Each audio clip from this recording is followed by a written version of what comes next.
It's the 1940s at Creedmoor Psychiatric Hospital, a vast mental asylum.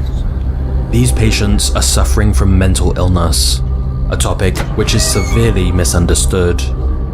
As a result, one common technique applied to these patients is the lobotomy, which involves severing nerves in their brain. The result is like turning a light out in someone's mind, often leaving them a shell of their former selves in a zombie-like state. It is here at Creedmoor Psychiatric Hospital that we meet our story's protagonist, the Sackler family. The family that would go on to create a $14 billion drug empire and play the leading role in starting the opioid crisis.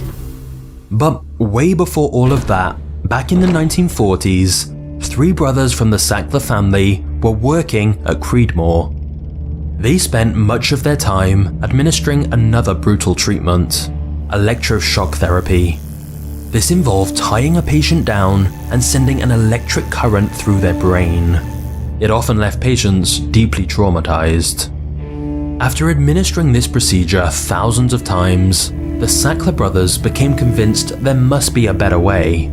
They believed mental disorders were caused by problems with someone's brain chemistry. And if it was a chemical problem, there must be a chemical solution. In other words, there could be a pill to fix any mental issue. Based on this, the 3 Sackler brothers bought a small pharmaceutical company named Purdue, and the 2 younger brothers begin working on the business. Meanwhile, the eldest brother, Arthur Sackler, went on an audacious side quest. Arthur bought a medical advertising company and pioneered some shady but revolutionary ideas on how to sell drugs. He hired doctors and used them as salesmen to pitch products to other doctors. He also paid a division head at the FDA to promote his drugs. And he even created ads listing medical professionals that had recommended a certain drug, but in reality, they weren't even real people. He just made them up. Basically, Arthur Sackler crossed all kinds of ethical lines to sell his pharmaceuticals, and in some cases, committed outright fraud. But in doing so, he became extremely wealthy. However, Arthur's biggest breakthrough was expanding the market for addictive tranquilizers. Using various shady techniques, he convinced doctors and patients that they needed Valium and Librium for everyday anxiety. Unsurprisingly, widespread abuse and addiction soon followed.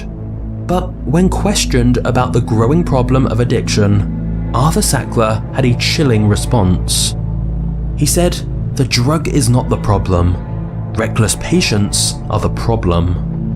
Arthur died before the modern-day opioid crisis started, but he created the environment in which it could happen. And with Arthur gone, new members of the Sackler family would take over the company, and they would look for new products to grow their fortune further. And this is where things start to get much more disturbing.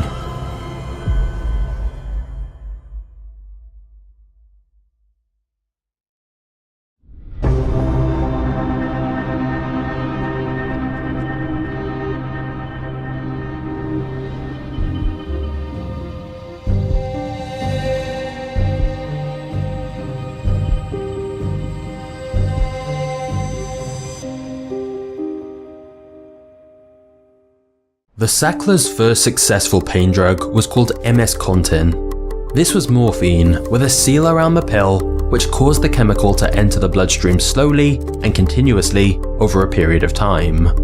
That's where the contin part of the name comes from. This drug was mostly used in cancer patients. But the Sacklers had a huge problem. Their patent was expiring soon, which meant other companies could produce generic versions of their drug, which would drastically reduce their profit. So, the Sacklers began looking for a new drug to sell. They suggested OxyContin, a very powerful opioid that was addictive and a lot stronger than morphine. But they said, what if we use the same contin system we created for morphine, so instead of someone getting a big dose of OxyContin, it'll slowly go into the bloodstream over 12 hours. They would call it OxyContin. And it had a similar effect to heroin. The truth was, this could be a good drug for end-of-life pain, or for a short period after a really serious accident, as in those cases, the benefits could outweigh the harm of taking this very strong, addictive drug. But unfortunately, the Sacklers had other ideas. They wanted a blockbuster drug that they could sell to as many people as possible. If they only promoted it as an end-of-life drug, that would mean a much smaller market. But what if they could get doctors to prescribe it for common conditions, like knee or back pain? If OxyContin was a drug for everyone with any pain, that could make them very rich. Through a set of secret documents, we now know that Purdue deliberately set out to hide the dangers of their drug, and instead market it to the widest possible audience, using one of the largest pharmaceutical marketing campaigns in history.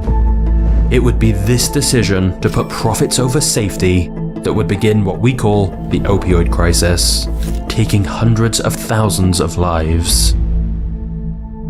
However, in order to claim that their drug was safe and effective for a wide range of uses, they would need FDA approval. And since the Sacklers didn't have any evidence of this, surely they wouldn't be able to get it approved, right? Well, unfortunately, this is where things start to get more controversial.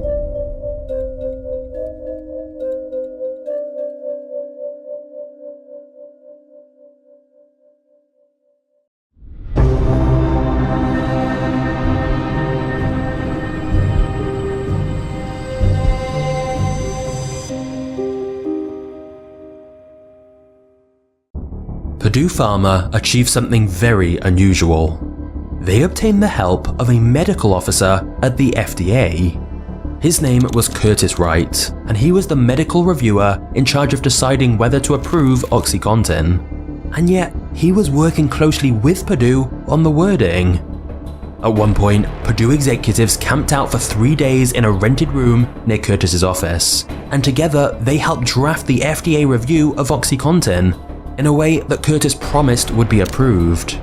Rather than being an impartial regulator, it was like he was working for Purdue. It was unprecedented for an FDA official and a drug company to have this much contact, and to have a drug company literally help draft a review of their own application. That should never have happened. But not only did the FDA approve OxyContin, they allowed Purdue to claim it was not very addictive or prone to abuse. Purdue never did any actual studies on its addictiveness. They simply said because of the coating on the pill to release it slowly into the bloodstream, that would prevent addiction. As a result, on the package insert for OxyContin, they added a curious line of text.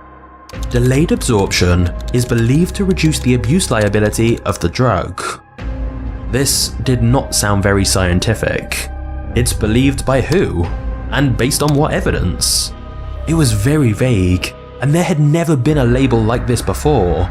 But Curtis Wright from the FDA approved it, and this would become Purdue's greatest marketing tool. You see, doctors had always been very careful in prescribing opioids as their addictiveness is well established. But Purdue would use this label to tell doctors that OxyContin is basically non-addictive.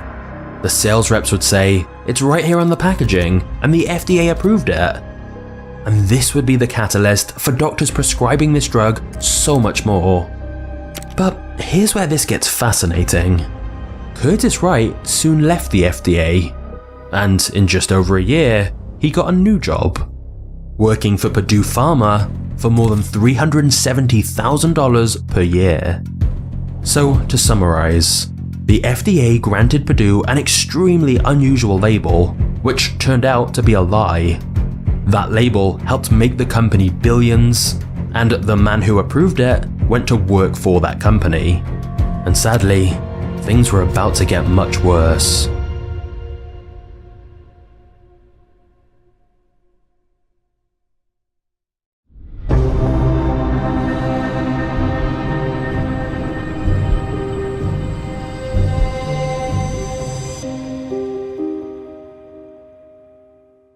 Purdue began one of the most aggressive sales campaigns in history. hundreds of sales reps began pitching doctors all over the country to begin prescribing OxyContin for any patients with any kind of pain. These sales reps had no medical training, but Purdue coached the salesmen to overcome any concerns from doctors. They were given sound bites to use that Purdue knew were total lies, like saying the drug could be taken for years with no risks. Purdue's boldest lie was that less than 1% of patients got addicted due to the pill's unique time-release system. Many doctors prescribed it based on this claim. However, it was later discovered that the study Purdue based this on wasn't a peer-reviewed study at all. It was a 5-sentence letter from a doctor who had done a short test using opioids in a hospital setting with a very small sample size. And it wasn't even about OxyContin. The letter was sent to a magazine in 1980. When the author of the letter found out that Purdue used this to justify the mass marketing of strong opioids, he was astounded. But tragically, it was too late. Purdue used this false claim to tell doctors there was no maximum dose of Oxy since it was essentially non-addictive. Still, many doctors needed a lot of convincing, and so sales reps were instructed to essentially bribe doctors and receptionists by giving them gifts, flowers, taking them out to fancy lunches, whatever it takes. Purdue was spending millions a year just on food for doctors so they could use that as a way in, to pitch them on prescribing more of their pills. And it worked. According to Purdue's own data, physicians who attended dinners wrote more than double the number of Oxy prescriptions. Since OxyContin was actually addictive, once you got a patient hooked, they would get monthly recurring prescriptions, which meant even more commissions for sales reps. And unlike other pharma companies who cap bonuses, Purdue didn't put any limit on how much salesmen could earn. In fact, Purdue even held sales contests, offering prizes to encourage them to push Oxy more aggressively. And sales reps earned more if they sold larger doses of the drug. To help their sales team, Purdue distributed reading material to hospitals all over the country that supposedly was from independent research groups to educate doctors on new pain research. However, it later turned out these groups were secretly owned or funded by Purdue to spread their lies. All of these supposed independent pain societies heavily pushed the use of OxyContin and basically infiltrated hospitals with propaganda. This meant that the doctor's main source of information about the drug wasn't from impartial research like they thought. It was from companies secretly owned by Purdue. It wasn't education, it was a sales tool. One of Purdue's most influential resources was a video ad called I Got My Life Back, which featured patients saying how great their life was after using OxyContin. In reality, over half of the participants in the video went on to develop an opiate addiction.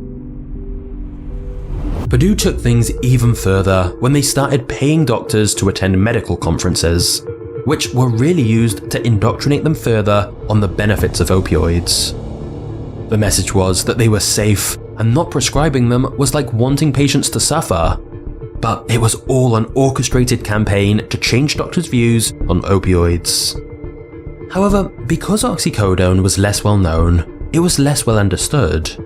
Purdue knew many doctors had a misconception it wasn't as dangerous or strong as morphine, when actually it was twice as strong. So Purdue and the Sacklers told sales reps not to correct doctors, and instead exploit this misconception to sell more pills. And it wasn't just doctors Purdue targeted. They also gave out free samples of OxyContin to pain patients, knowing they'd get hooked. By the year 2000, OxyContin sales had crossed over $1 billion a year, becoming America's most profitable drug. And the horrific consequences of this were about to become clear.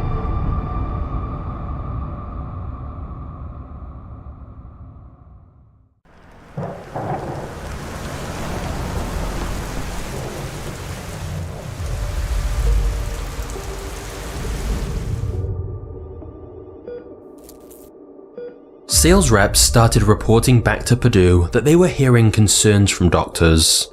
Their patients were showing signs of addiction, and severe withdrawal symptoms if they tried to cut down their dose.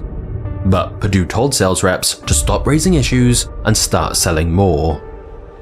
One reason pain patients were getting addicted to Oxy was that Purdue's claim that it would provide 12-hour relief was not true. Purdue's own internal documents showed that for many patients, the drug wouldn't last that long, forcing them to take more. But Purdue had a plan. They started promoting a new concept called pseudo-addiction, which means if a patient looks like they're getting addicted or showing withdrawal signs, they're not really. They're just on too low of a dose, so they're still experiencing pain. So the solution is to increase their dosage. Now, there was never any real science behind this idea, but it was perfect for Purdue. They could dismiss the evidence of people experiencing withdrawal symptoms as pseudo-addiction, who actually need more of their drug. So Purdue started using the term pseudo-addiction in all their literature they distributed to doctors. And the person who coined this term, David Haddocks, would go on to work for Purdue and become their lead spokesperson.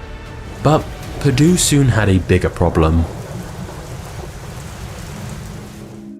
People had quickly figured out if you crushed an OxyContin pill, you could get around the time release and instead get the full dose all at once. The result was immediate euphoria, with a purity similar to heroin. In fact, OxyContin became known as hillbilly heroin, as it became an alternative for those looking for a heroin high. And it was easy to get, since doctors had been trained to prescribe it so freely for any pain. So people would simply book appointments at different physicians across the country and stockpile pills. As a result, a black market popped up, and OxyContin became the hottest street drug. More and more people were sent into a spiral of dependence and addiction. In some areas, 9% of 7th graders had tried OxyContin, and 25% of 11th graders. The ease at which OxyContin was available and how easy it was to abuse also directly caused a rise in crime.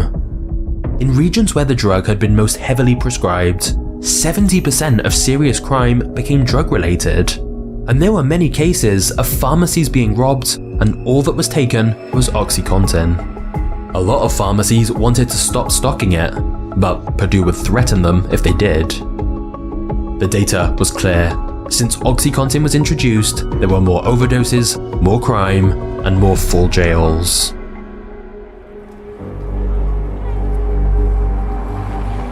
Purdue pretended they had no idea the drug was being abused. But internal emails later revealed that all of the top Purdue executives and the Sacklers were very well aware their drug was widely and easily abused.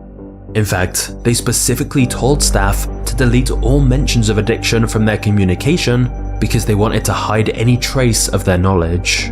One employee actually sent the Sacklers a report showing how widely abused Oxy was becoming, but she was screamed at and told to delete every copy. Instead, their plan was to blame the people getting hooked on their drug. Richard Sackler, who was president of Purdue, said in an email, "We have to hammer on the abusers in every way possible. They're the culprit and the problem. They are reckless criminals." He called them the scum of the earth. So his plan was to portray Purdue as the victim in all of this, and put all the blame on the people getting addicted. The issue with this plan was many of the people becoming addicted were legitimate pain patients who'd been using the drug exactly as prescribed. They'd take Oxy, but then develop a tolerance and need a higher dose. And Purdue kept telling doctors it was safe to just keep increasing the dose, even though the evidence clearly showed otherwise. Seeing the damage that was unfolding, this was the moment Purdue could have put a halt to everything, but instead, they doubled down. They launched a new pill with an even larger dosage, 160 milligrams, and continued using the same fraudulent sales techniques to push it. One lower-level Purdue employee raised concerns, saying, "They're killing themselves with 80 milligrams. Why would we come out with a 160 pill?" The answer, once again, was greed. The truth was that the higher the dose, the more money the Sacklers made.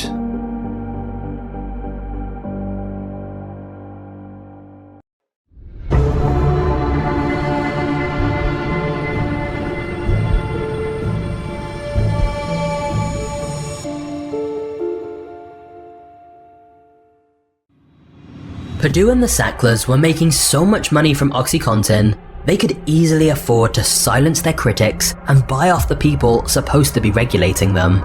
For years, Purdue paid off politicians with big campaign donations, and several other officials later went to work for Purdue for huge salaries.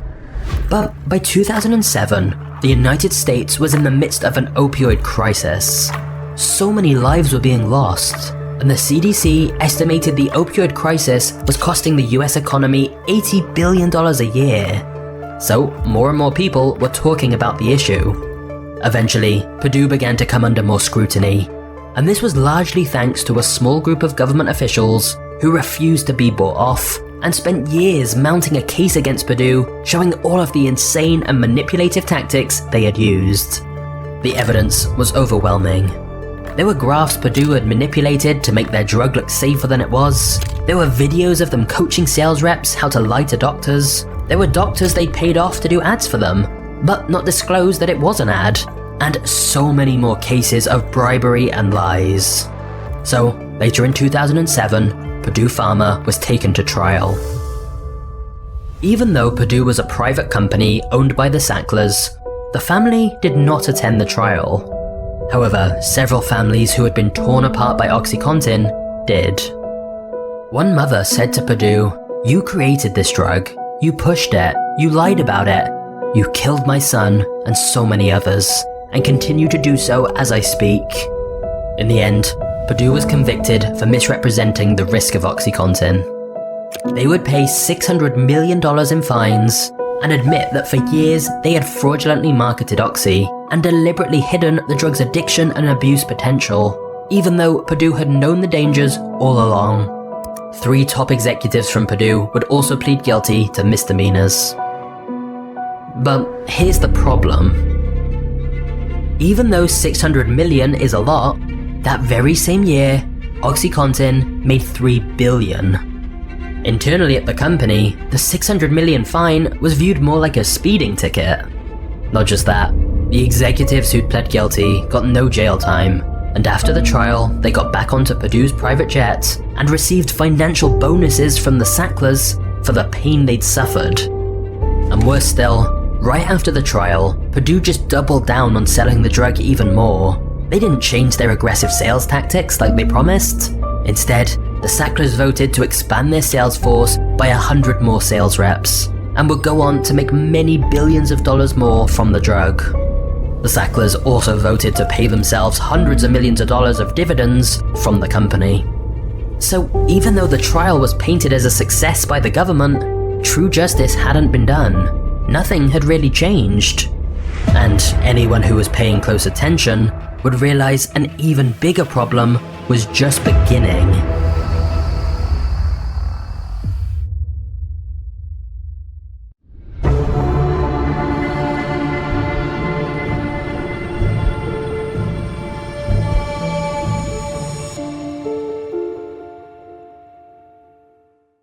One seemingly positive consequence of the trial against Purdue was that some doctors did begin to slow down their prescribing of opioids like OxyContin, now that it was clear Purdue had so blatantly lied about the risks.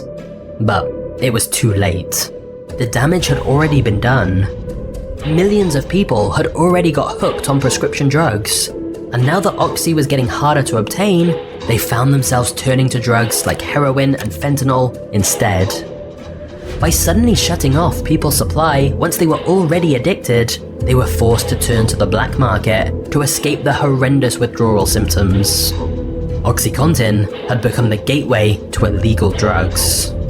In fact, Oxy had been nicknamed the heroin pill, so it only made sense that once people couldn't get Oxy prescriptions anymore, they would transition to heroin, which was cheaper. According to the American Society of Addiction Medicine, 4 out of 5 people who started using heroin around this time did so after initially starting with prescription opioids like OxyContin. Drug overdoses began to spike rapidly. Hundreds of thousands of people were dying. Purdue had done a great job of getting people on opioids, but they had no plan to get them off.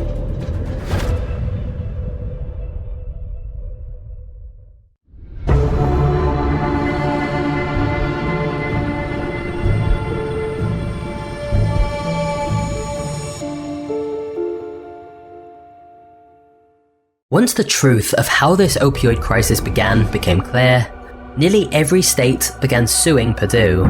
And in 2020, it was announced the federal government may bring federal charges. By October 2020, a gigantic $8 billion settlement was agreed. Of course, no amount of money can make up for the lives lost and the suffering of the families who lost loved ones, but this sounded like at least some kind of justice was finally going to be served. However, it turns out, there was a new twist. Purdue declared bankruptcy and said there was no way it would be able to pay the fine. From the outside, this seemed impossible. Purdue had made over $35 billion from selling Oxy. How could they be bankrupt? Well, the Sacklers always knew this day may come, and so for years they had been moving billions of dollars out of Purdue and into their own personal name. They had taken more than $10 billion out of the company, eventually leaving it as an empty shell, and they'd funneled hundreds of millions to their offshore bank accounts the government couldn't touch. So, bizarrely, they said the only way Purdue would be able to pay the fines for the damage OxyContin had caused would be to sell more OxyContin. Of course, this was all quite absurd. The Sacklers were saying that the company bank accounts were empty, so it couldn't pay the $8 billion fine. Meanwhile, the Sacklers who owned the company were one of the richest families in America, and they'd got that money from taking it out of the company over the past decade. But technically the lawsuits were against Purdue Pharma, not the Sacklers. One person involved in the case pointed out how unfair this was. They said, when your illegal marketing campaign causes a national crisis, you should not get to keep most of the money. But whether or not it was fair, the whole idea of having a corporation is that it's a separate legal entity from the individuals running it, and so they have limited liability. However, there are some exceptions, and it soon became clear to the Sacklers that if they didn't strike some kind of deal, they would face endless more lawsuits against themselves personally. So, the Sacklers negotiated a deal where they would pay around $6 billion as long as they could get full immunity so nobody could sue them again in future. This was highly unusual, and the Department of Justice appealed it. So at the time of this video, it's still unclear exactly how much the Sacklers will pay. Either way, it looks like they will walk away still very wealthy. And despite owning Purdue and being aware of what was happening, the Sacklers still refused to admit any personal responsibility, even though their company pled guilty to felony charges. One of the Sacklers even claimed, "I have yet to see anything illegal or even immoral that this company has done." She then went on to complain how unfair it was that the lives of her children were being ruined because of all the bad press surrounding the Sackler family. The irony of one of the Sacklers talking about lives being ruined was kinda sickening. It is true that the Sackler name was forever tarnished though. They used to have their name all over museums and colleges, but now nobody wanted to be associated with them. They had abused their wealth and power and left millions of people worse off. Since OxyContin had been introduced, overdose deaths from opioids have increased exponentially. Hundreds of thousands have died, and in America, opioids now take more lives than cars or guns. Now, to be clear, OxyContin can be a very useful drug for the people who actually need it. The problem was the Sacklers' deliberate plan to get it widely prescribed for even mild pain by using illegal tactics. That was reckless greed. And whilst many other pharma companies jumped on the trend, Purdue and the Sacklers were the ones who started it and profited most. The disturbing truth is that the opioid crisis was caused by a business seeking to profit from pain. And a single family made some of the key choices that caused so much of the opioid epidemic.